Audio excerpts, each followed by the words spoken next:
curând va să se cheme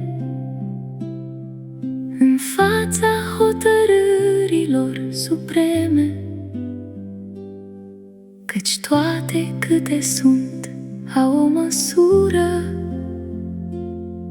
Tu poți fi diamant și poți fi zgură. Să-l cercetăm, o voce se aude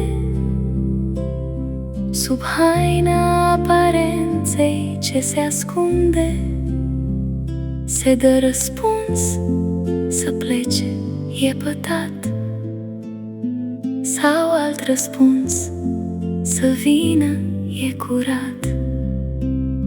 Să-l cântărim în cumpăna cea dreaptă,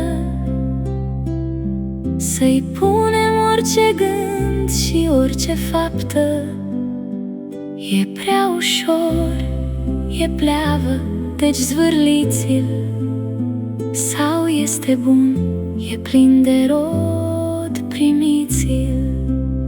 Și să-l probăm în foc de încercare, cuptorul să se încingă tot mai tare.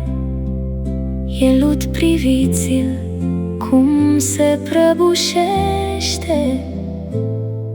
E aur, strălucirea-i mai mult crește.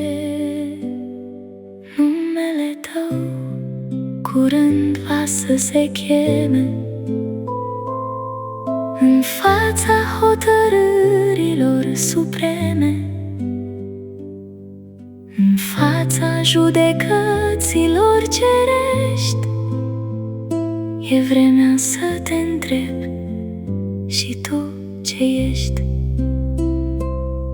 căci toate câte sunt au o măsură. Tu poți fi diamant sau poți fi zgură.